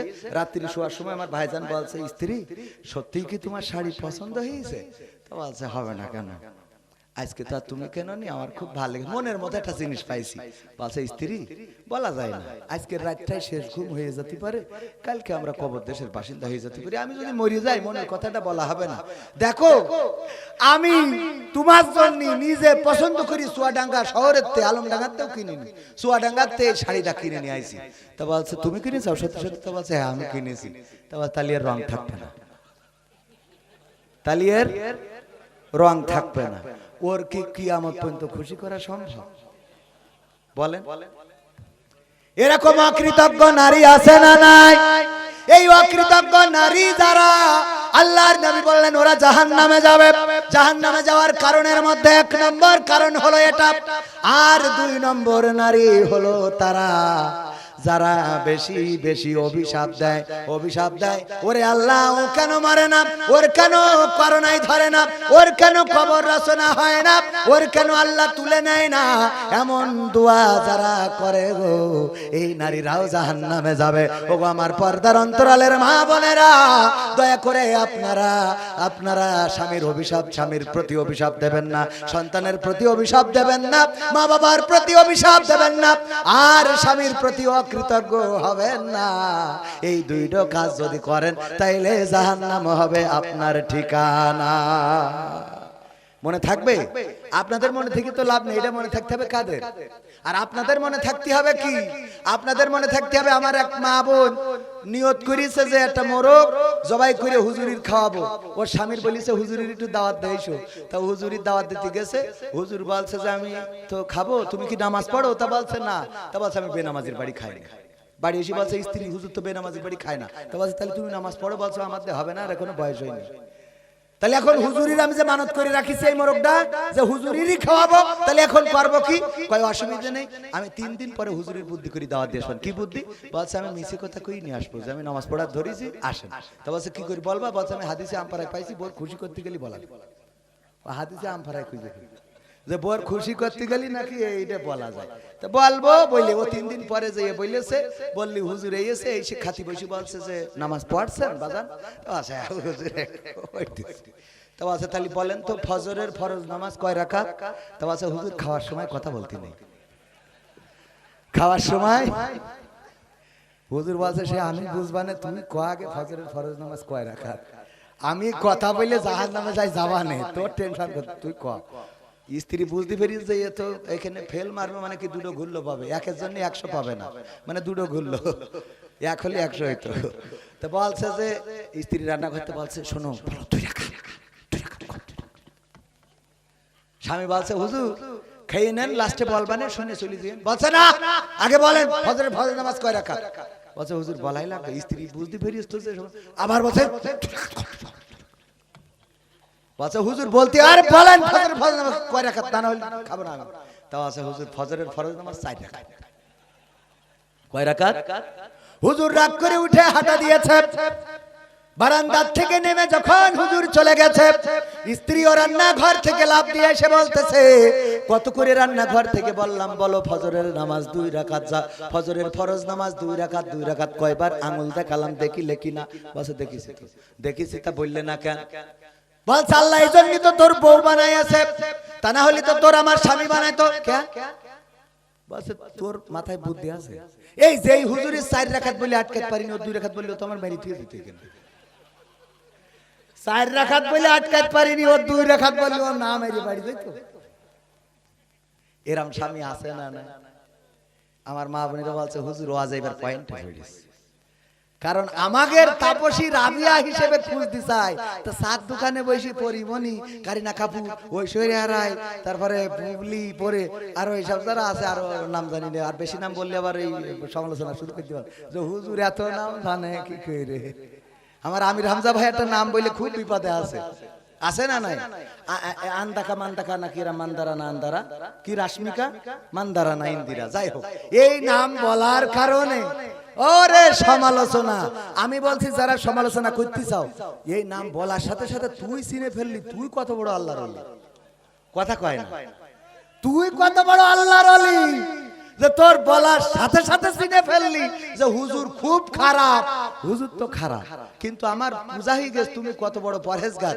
এক দেওর ভাবির কাছে উল্টো পাল্টা করে তো গ্রামের লোকজন খেপি গেছে না এর ভাই থাকে বিদেশে তো ঝামেলা করতেছে তো যেই দরজা আটকাইছে পিছন দিয়ে বেড়া ফাঁক করে দিয়েছে দৌড় এসে যায় নামাজ বিছাইয়ে সিজদায় পড়ে রয়েছে লোকজন ঘরে যাইয়ে তো টেনে তুলে বলছে ওঠ তা বলছে কে জন এই আমি সিজদায় রয়েছি তুই সিজদায় রয়েছিস আমি তো জানি তুই পরেজগার ওঠ কি সমস্যা কি এত লম্বা সিজদা কেন বলছে যত লম্বা সিজদা তত তাড়াতাড়ি জান্নাত বলছে তুই জান্নাতে যাও অসুবিধা নেই কিন্তু জুতো তো পাই দিবি তা বলছে তা পাই দেবো পাই দিবি কি করতো স্যান্ডেল তো ভাবির খাটের তলায় দেখছি তুই যে জুতো পাইতে যাবি তো তোর স্যান্ডেল তুই তো পরেজগার যাই নামাজের বিছানায় তা তোর জুতো ভাবির খাটের নিচে কেন কথা কি বোঝা গেছে তার একটা নাম বলেছে তোমরা সমালোচনা শুরু করে দিছাও যে হুজুর এত এ নাম জানে কি করে কে পত্রিকায় আসে না তুমি নাম জানলে কি করে এইটা কও আর একজনের কাঠি দেওয়ার আগে নিজের পাছায় হাত দিয়ে দেখো যে বদনা দিয়ে সুসি সব পানি ছিল কথা কয় আল্লাহর ওলি সাজে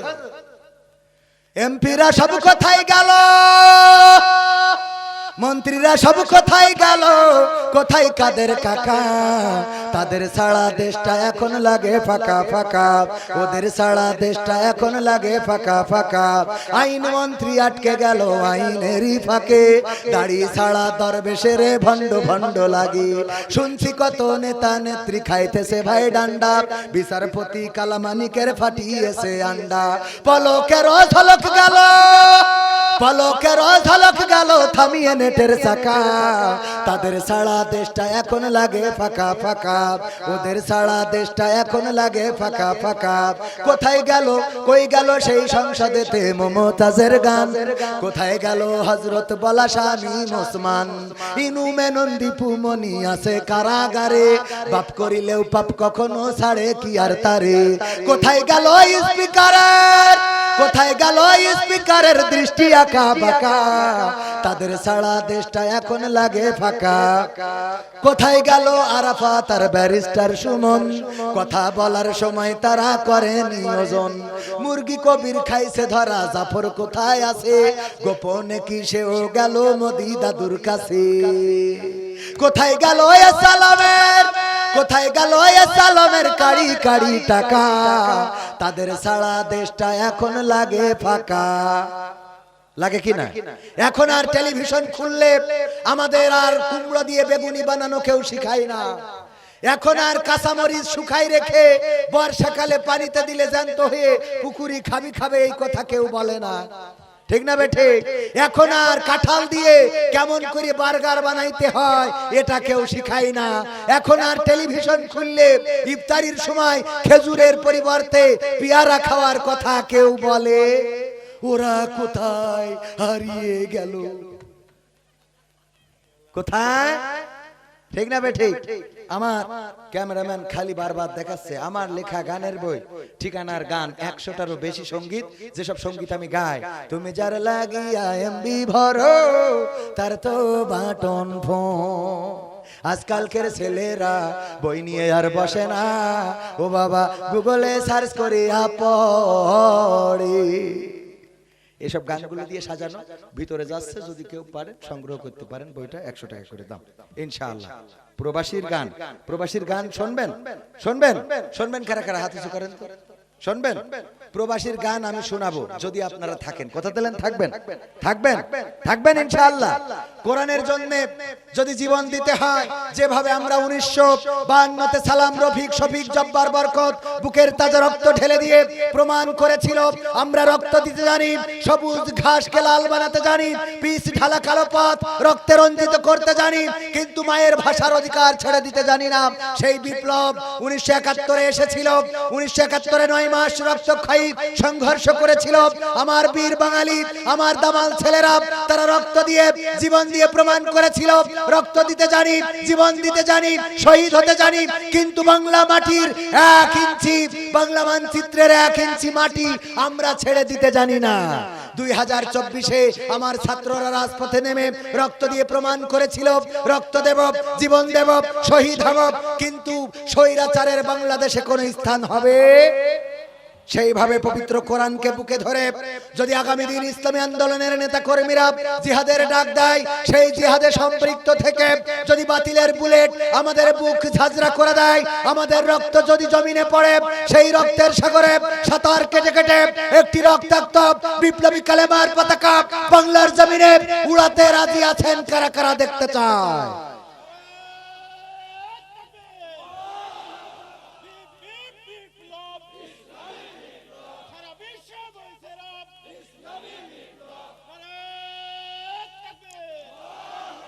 কোরআনের জন্য রক্ত লাগলে দিবেন, জীবন লাগলে দিবেন।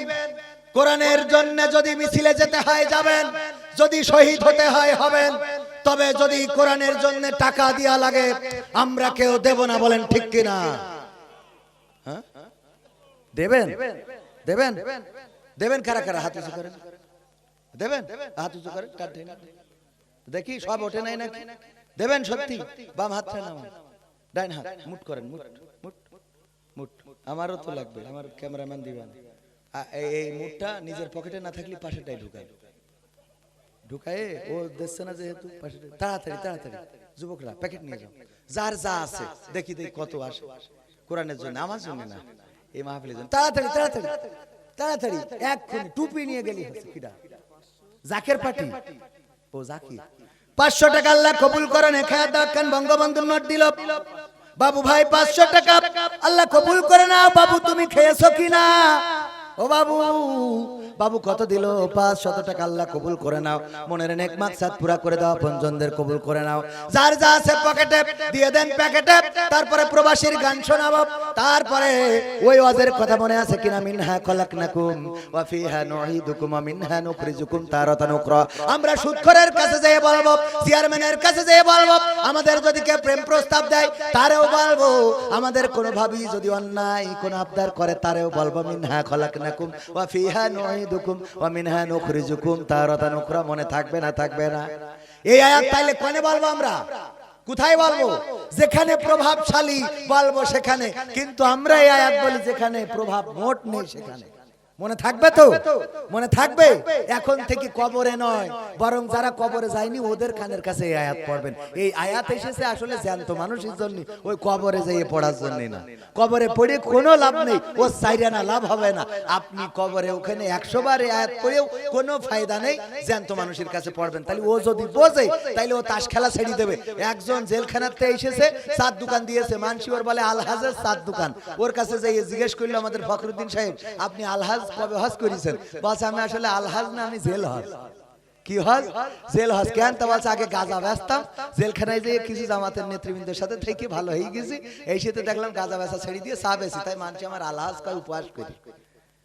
তাই কি কয়? আল হজ। আসলে কি হজ? জেল হজ। বলছে জেলখানাতে শিখাইছি। যাই হোক ভাইরা, তাড়াতাড়ি দিয়ে দেন, তাড়াতাড়ি তাড়াতাড়ি, যে যা পারেন। ওকে। আমার বাংলাদেশের প্রবাসীদের গল্প বলি শোনো, আমার বাংলাদেশের প্রবাসীদের গল্প বলি শোনো। এ গল্প তো কল্পনা নয়, তোমরা কি তা জানো? ও ভাই, এ গল্প তো কল্পনা নয়, তোমরা কি তা জানো? আমার বাংলাদেশের প্রবাসীদের গল্প বলি শোনো।